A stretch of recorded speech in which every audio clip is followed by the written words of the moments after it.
This is in continuation with the earlier part. Now we are going to focus mainly on the social system. We had talked about formal organizational system, individual system. Now we come to the social system, which is an integral part again of the organizational dynamics. Now the group is the main focus, and this group within organization emerges out of multilateral interpersonal relationship. What does it mean?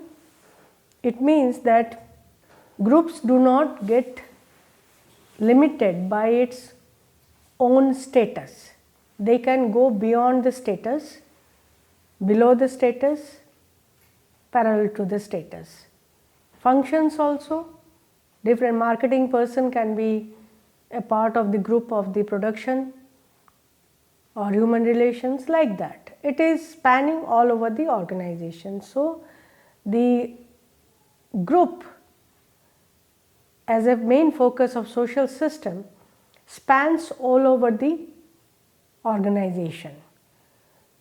Now organization has technology which creates the or shapes the input and demands, creates formal groups, and role relationships in that formal group are defined with the help of rules, regulations, technological, formal requirements of the organization. Homans talks about the activities which is referred to as intricate relations between the activities, interactions and sentiments of the people in the group. And one thing very interestingly Homans puts, that more interactions among persons, more will be their shared activities. So you get attached to each other through interactions. This interaction develops into further interactions and sentiments. So you get emotionally attached to the group, to other persons in the group. Group is hypothetical, there are persons. So you get in a collectivist way related to people in your group. And what is the need for this? What is the result of this?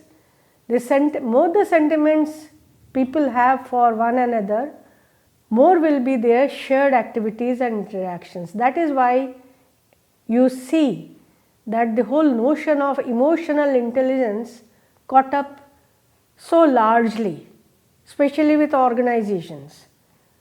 It's just not functional relationship, but something social, something emotional, and this is contingent on interactions, and these lead to group dynamics. How they are formed, what is the nature of their structure, and what are the processes.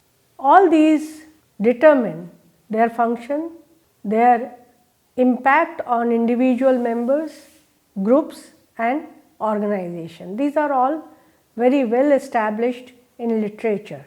So group dynamics is one of the very powerful ways of understanding individual organizational interface along with the social structure. Now, what determines the nature of the group? One is the formal organization, and some of the examples can be the command group, task group, which are determined by the organization, and the interest and friendship groups are actually social groups. They are formed not by command but by spontaneity of their members having similar interests, relationship. Basically, the informal groups are formed by their members to satisfy their own needs, especially in the social context. Why people join groups, formal or informal? For security. Why people seek for public sector employment? That is giving the organization giving security. Status, name of the organization, name of the group, name of the club as a group. Self-esteem, affiliation, you become a member. Power that you get and the goals are facilitated for their achievement. And one thing you have to remember that formal groups in the organization, especially in the organizational context, they are more permanent than the informal group. Informal groups are mostly based on sentiments and are very temporary in nature. But at the end of the day, sometimes the informal groups may become formal. So that is the group growth, which is explained in another segment. Group growth and development, informal groups becoming formal groups. But to understand, basically the formal groups are created by the organization and they remain more or less stable. Now there is a myth of group cohesiveness. What is the problem with this? Let me explain this.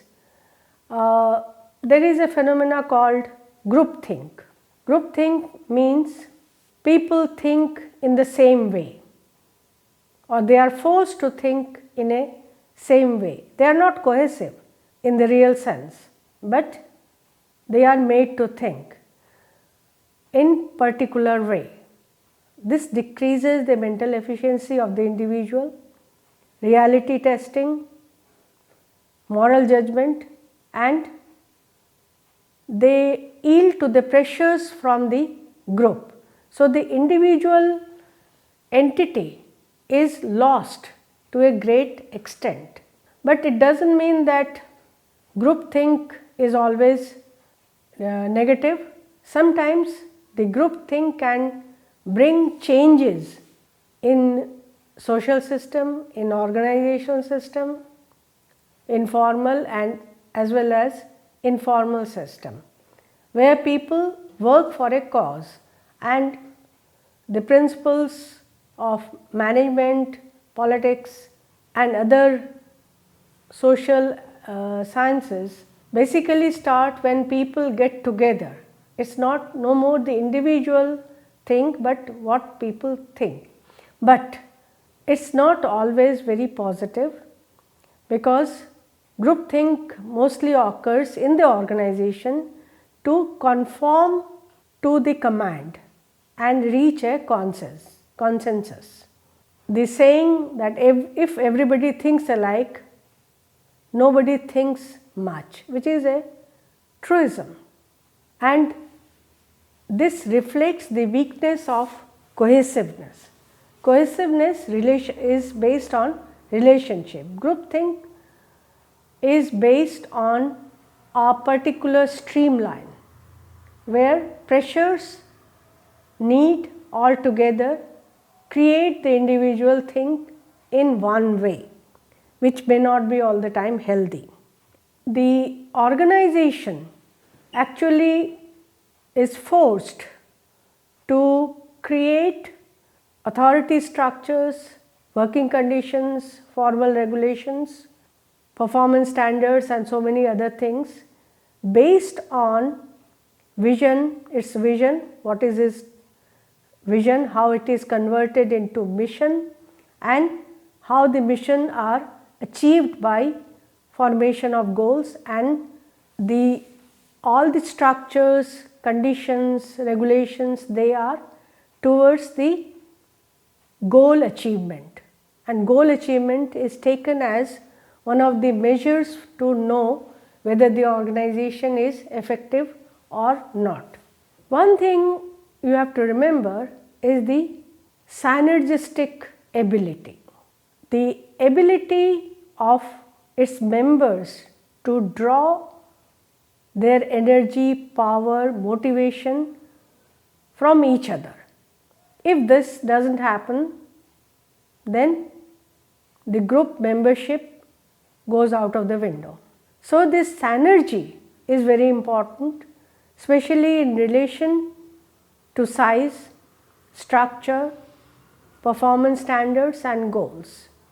Let me explain here that if the goal is said to be unrealistic in the sense of the basic infrastructure, people's qualities, qualifications and all these, then it won't be possible for others to draw a realistic energy from each other. So, it has to be based on vision, mission, goal. We go back to the vision, mission, goal continuously to see whether whatever objectives we have set for relating to vision and mission are achievable or not. If not, then what are the reasons? Go into that kind of analysis and then set up different bars. So, the organization keeps on doing this bar setting and changing. So, that is why the dynamism is very important. Then the groups, they respond in terms of their own realities, like the ability of the members, their own synergic ability to know, to learn, to draw from each other, the size and structure, and what are their own performance standards and goals. One cannot jump the bar, the group prevents it. So, this is not a very simple relationship, it is a very complex relationship. And one thing that is very prominent here is the actions of the leader. The leader, formal leader or informal leader, both have the responsibility towards creating efficiency and effectiveness. They have to not only to deal with the conflicts within the group, between the groups, but also remember how positively they must achieve the standards, the objectives, the goals, and in turn the vision and mission of the organization. And any organization which is successful works on these formulations, works on these realities. Let us look into the structure of the group. Very naturally, the leader. In the formal group, there is a formal leader. Informal group, there is informal leader. But since within the organization the formal and the informal groups coexist, the formal leader and informal leader must also coexist effectively and avoid conflict. This is an extremely important relationship for the effectiveness of the group as well as the organization. Then we have certain issues with roles. How role is perceived? How do you identify with the role? You means that the worker or the manager or group member, let us call the organizational member. What are the expectations around the role? What do you expect? Not only in terms of remuneration, working hours, but also certain social status, individual pride. Then we have to analyze where the roles overlap to avoid the extra effort, where the roles are ambiguities, have ambiguities, clear those ambiguities and conflict, and these become the most effective part of group processes. Both the groups, formal and informal, have their regulations. The regulations of the formal and informal groups must have compatibility within the group, between the group. Then we can achieve the group effectiveness as well as at the end of the day the organizational effectiveness. let's understand the group status. What is the status of the group? People might have this question. Now, there are two types. One is the group that has been ascribed a status within the organization by the formal rules, regulations, and the other is the achieved status. This is very important. Many a times certain groups become very important, formal or informal, through their achievements. So one must learn, understand about this. The group status is contingent on the leadership and power. In the formal group, the power is exercised through position, and in informal groups it is the personal power that counts of the members as well as the leaders. Whereas in the position power which is ascribed, the individual's personal power does not count, and both the functions and processes of these formal and informal groups, they lead to the tendency to behave, and that is the output. This behavior may be in terms of performance within the group, performance outside the group, performance for the group, performance against the group or other groups against other groups.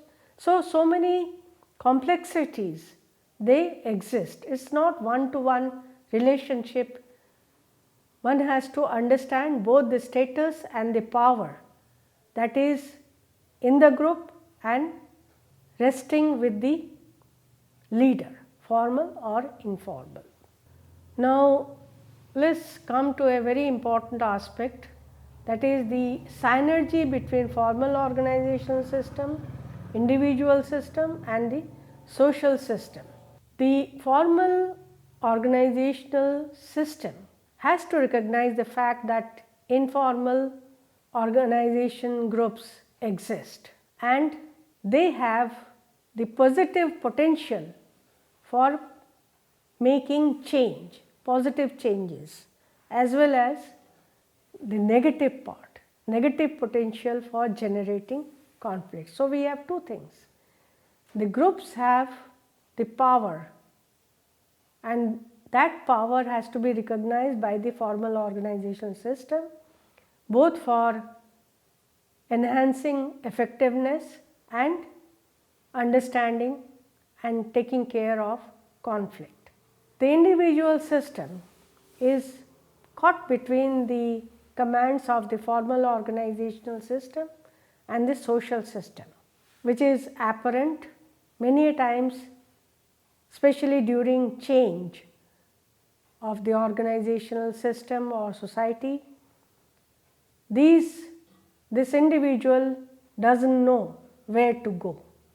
So listen to the fellow members of the group or to the organizational command. So the formal organization has to integrate the social system in its own fold, and social system along with its goals and actions must be a part of the formal organizational system. Now you understand the significance of social system for the effective functioning of the organization.